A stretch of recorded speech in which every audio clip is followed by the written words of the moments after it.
Yo, what's going on, guys? Mush back at it with another video. We've been covering the Steam Summer Sale, and in this video, we won't be focusing on a specific game. Rather, the #1 top seller on Steam right now, that is, of course, the Steam Deck, and we want to make the video all about that and whether or not you should buy the platform itself. The Steam Deck is seeing a nice little discount, and it saw a discount during the last sale, but this one is an even bigger discount depending on the model that you get. So last time around, I think it was just 10% across the board, 10% off across the board. Now what they're doing is the discount appreciates as you do go to the higher model. So the base model at 64 gigabytes, that'll be 10% off at $359. The 256 gigabyte NVMe model is 15% off for $449. And then the top model, which is a 512 gigabyte NVMe SSD, is 20% off for $519. The 512 gigabyte includes the fastest storage, premium anti-glare etched glass, exclusive carrying case, exclusive Steam community profile bundle, and exclusive virtual keyboard theme. Now, I have a Steam Deck, and I played the hell out of it, so I want to give you guys my opinions on it and whether or not it would be the right fit for you. Now, you have to assess why you want a Steam Deck. Is it something that you are going to utilize outside of your current gaming PC? And if it is, I think it can be a very effective purchase. So for me, what I really like about the Steam Deck, I'm not a big traveler or anything like that. However, sometimes I just like to kick it on my bed or on my couch and just game for a little bit, and I don't want to be on my computer chair or even be on a console, you know, looking at a TV or anything like that. I want that up-close experience, and a handheld offers me that, and I've always loved handhelds. However, PC gaming has always been more of where I gravitate towards, and the issue I have with the Nintendo Switch, outside of its lack of power,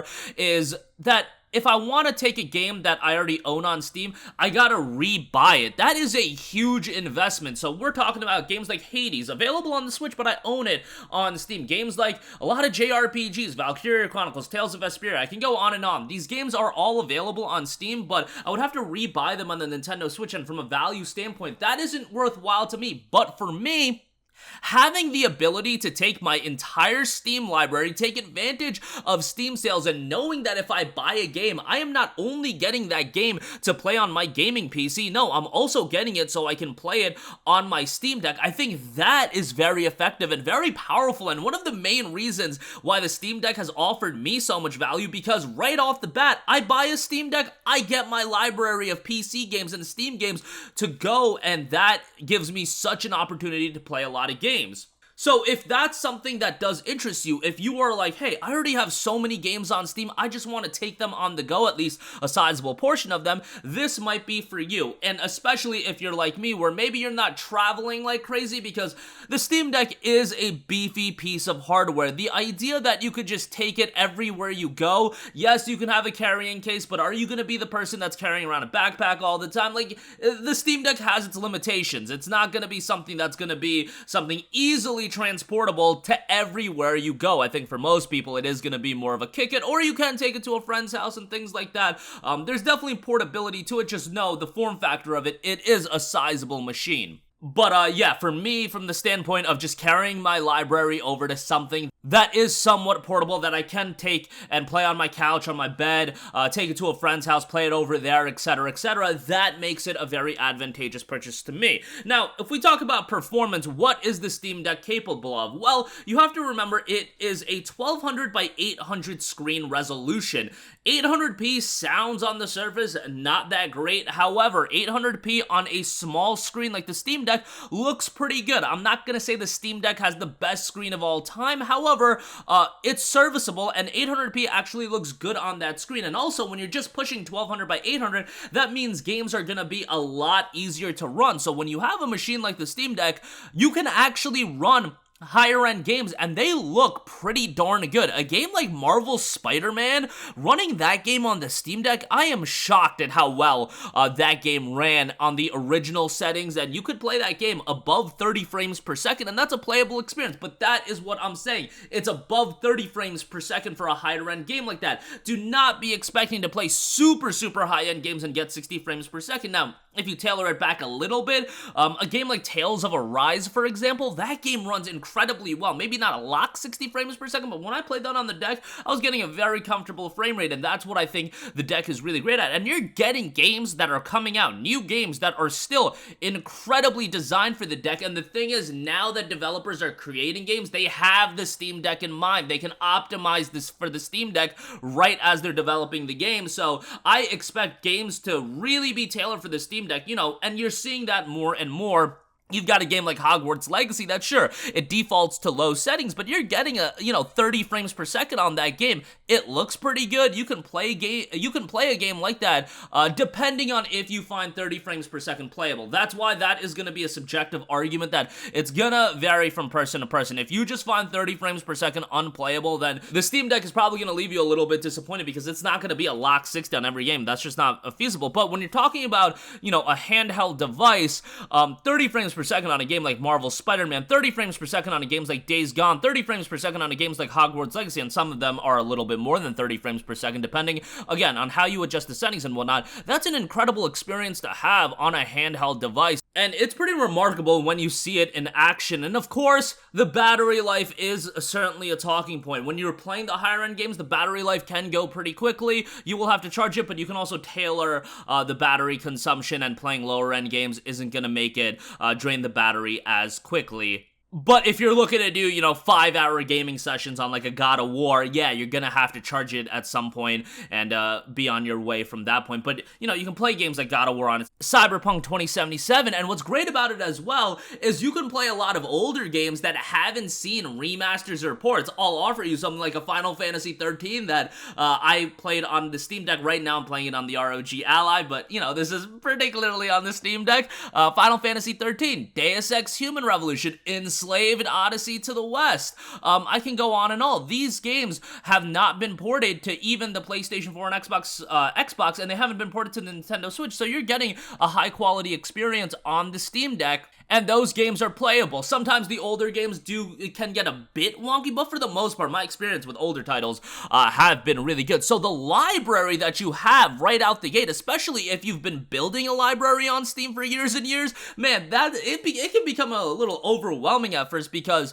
it's one thing, like, I probably wouldn't have revisited Final Fantasy 13 if I was dedicated to playing it just on my desktop, but now that I can play it on my desktop and then before bed I can play it on the deck or the ROG Ally, that makes it incredibly compelling to me and actually makes me want to play games that otherwise I wouldn't have played. That idea of play anywhere you want, play it on the gaming PC, then cloud save it on over to the Steam Deck, that is fantastic. And it makes it worthwhile, and this is a sizable discount. Like, if you're trying to get the 512GB NVMe SSD model for $520, that's not a bad deal, but bear in mind that the Steam Deck at this point is over a year old. It's been readily available for everyone to buy for 8 months now or so, but it's been available for a while, and hardware like this, it does depreciate in value. When you're talking about over a year, we should be seeing discounts like this, but now at $520, I think that's a great price, and if you're the person like me where you do want to play some of these older games, even newer games, but you want to play them on your bed, on your couch, it becomes a very enjoyable platform to be on. I would argue that, you can't take it probably everywhere you go, but, if you have a train ride commute to work every day, it's a nice platform to have in a backpack or something as you're on your train ride. That works pretty well if you're on flights all the time. Taking it on there, that could be pretty effective. And playing games like, at the quality level of, PS4 games, Marvel Spider-Man, a PS4 title, even a Hogwarts Legacy. I mean, that's on PS4 now, but when it came out, that wasn't available on PS4 or Xbox One, and we were playing that on the deck. Hi-Fi Rush, that game on the deck is awesome. So it's not just older games or even games from 3-4 years ago. There are games coming out today, and I have a pretty strong hunch that Starfield is gonna be Steam Deck verified. The fact that Todd Howard was like, we'll talk about, deck compatibility in the future, he wouldn't have said that unless they were gonna get deck compatibility and, make it deck verified. So I'm pretty confident that's gonna be the case. And you look at the upcoming slate of games, there's gonna be a lot of games that are gonna run well on the deck. Street Fighter 6 runs well on the deck, Resident Evil 4 Remake runs well on the deck, and then you will have, your Jedi Survivors that don't run well, but even Last of Us Part 1 is now deck verified. Does it run amazingly? No, but is it playable? Yeah, unless you're looking to get 60 frames per second on every game, but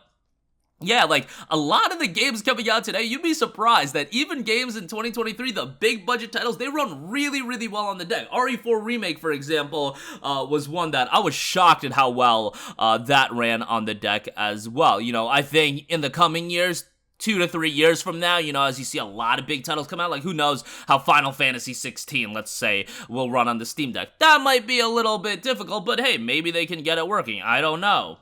That's something that we can talk about in a couple years, but currently the platform is a behemoth of a machine in the size form factor, and you're talking about thousands of games being playable on there. And even if a game says it's not supported or it just says playable instead of verified, a lot of the times those games run perfectly fine on the deck.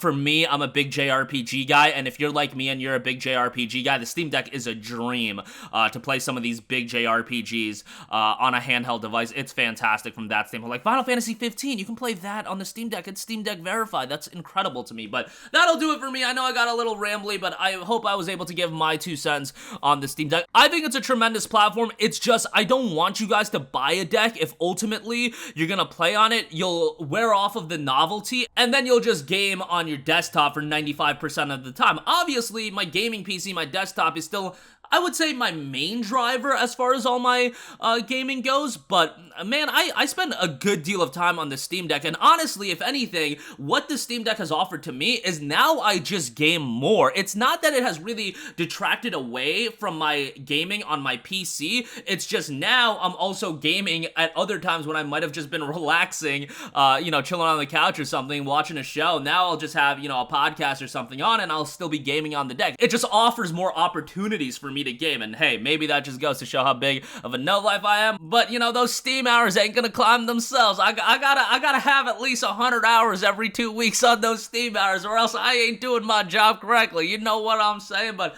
that'll do it for me. Let me know all of your guys' thoughts in the comment section down below. I'd strongly recommend it if it's something that seems like, you know, you would enjoy. I think the platform's great, but that'll do it for me. Let me know all your thoughts in the comment section down below. Thanks for watching. I will catch you guys in the next one. Peace out.